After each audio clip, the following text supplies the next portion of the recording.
Children, so we are starting with this problem, that is kinetic energy of a particle moving along a circle of radius r depends on the distance covered by covered s as t. They have given this as a t. T is basically nothing but kinetic energy.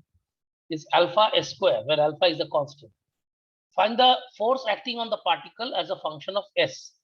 So this we have to calculate. So children, I can just write over here that kinetic energy is equals to half mv square, and that is given by alpha into s square. Okay, because over here T means basically kinetic energy. They have already mentioned. Now, one important thing that you have to understand in this particular problem, children, that here the body is actually moving in a circular path. So that is very, very important. So I'm coming to that first. I'm coming to that later. Let me first of all do this one. Now you know that this is equals to mv square equal to alpha s square, because our first objective is to find out the acceleration. So how to find out? Let me just do this. This is equals to mv square will be therefore 2 alpha s square.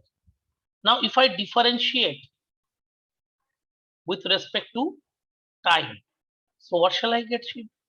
If I differentiate both sides, so that is d dt of mv square, and that is equals to d dt of twice alpha s square. Am I clear to everybody? So that is d dt of mv square. So this will be m d dt of v square, and this is equals to twice alpha d dt of s square. Now children, what is the differentiation? Because I told you before, say you are having d dt of x to the power n.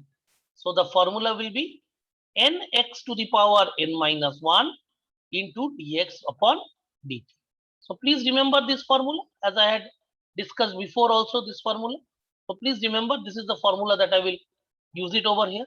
So I will write m into d dt of v square is 2v into dv by dt. So this is equals to twice alpha d dt of s square is 2s into ds upon dt. So from here what you get, children? So from here you get 2 and 2 gets cancelled.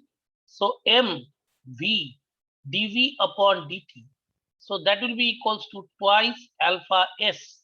ds upon dt will be equal to what? ds upon dt is nothing but velocity. So I'll write velocity. So velocity gets cancelled, and this is your dv by dt. So this is m dv by dt. So that will be equals to therefore twice alpha into s. Now one thing I like to tell you, children, from your earlier knowledge of your circular motion, you might be remembering, children, that suppose when a body is moving in a circular motion like this, it experiences, first of all, this is suppose a body moving in a circular motion. So there will be two accelerations. One will be the tangential acceleration, and other will be the radial acceleration, right? So other will be the radial acceleration. So this will be the tangential acceleration, and this will be the radial acceleration. So over here what will happen? So this will be your radial acceleration. So the radial acceleration is directed along the radius, and the tangential acceleration is actually like this.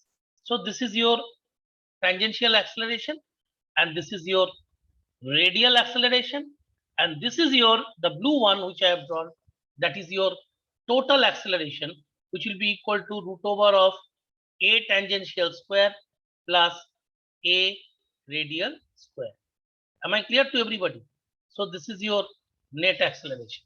Now in this case, you please remember here dv by dt, that is the rate of change of velocity with respect to time, will be actually the tangential acceleration. Why?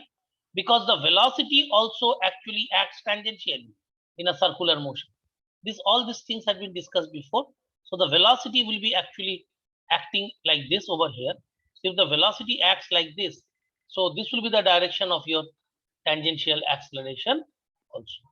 So this is very, very important, children. This conception you must understand. So what is the resultant acceleration that we have already got? So this acceleration is nothing but the tangential acceleration.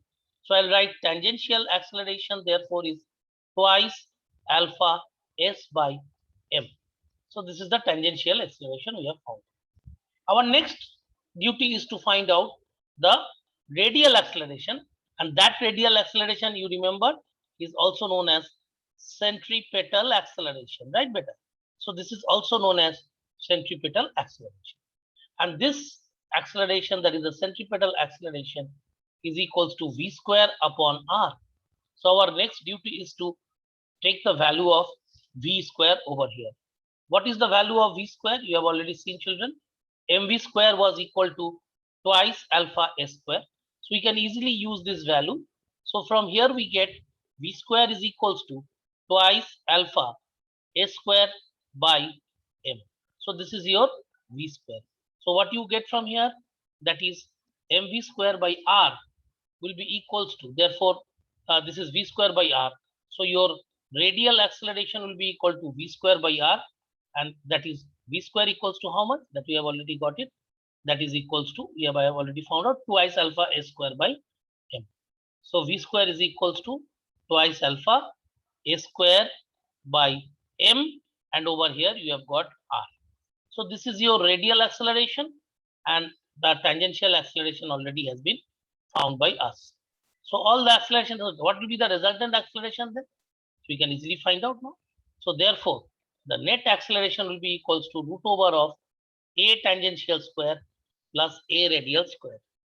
And the force acting on the body, or the net force acting on the body, will be mass into acceleration. So this will be mass into root over of a t square plus ar square. Okay, so I'll put the value now, children. That is m root over of this part, that is your twice alpha s square by mr. So if I put that first of all, and first of all I should put the value of tangential acceleration, that is twice alpha s by m. So let me put that first. So that will be twice alpha s by m whole square. And what is the radial acceleration? That is equals to twice, that already we have done over here, that is equals to twice alpha s square by mr. So I'll just put that over here. So this will be equals to plus twice alpha s square by mr whole square. So this will be your this. So what can I say? I can take out common. What thing can we take in common over here? We can take alpha common, we can take 2 common, we can take m common outside. So since they are all square, when they come outside, it will be just twice alpha s by m. Square root of, this will be 1 plus 1 of the s square will be remaining, s square by r square. So this will be remaining over here. So m will be getting cancelled. So therefore, your net force over here, so the net force over here will be equals to what? So the net force will be over here. So that we have already got, that is twice alpha s root over of 1 plus s square upon r square. So this is your net force, and you can see very well, children, this is basically a function of s. Okay, so this is a function of s, and this is the value of force.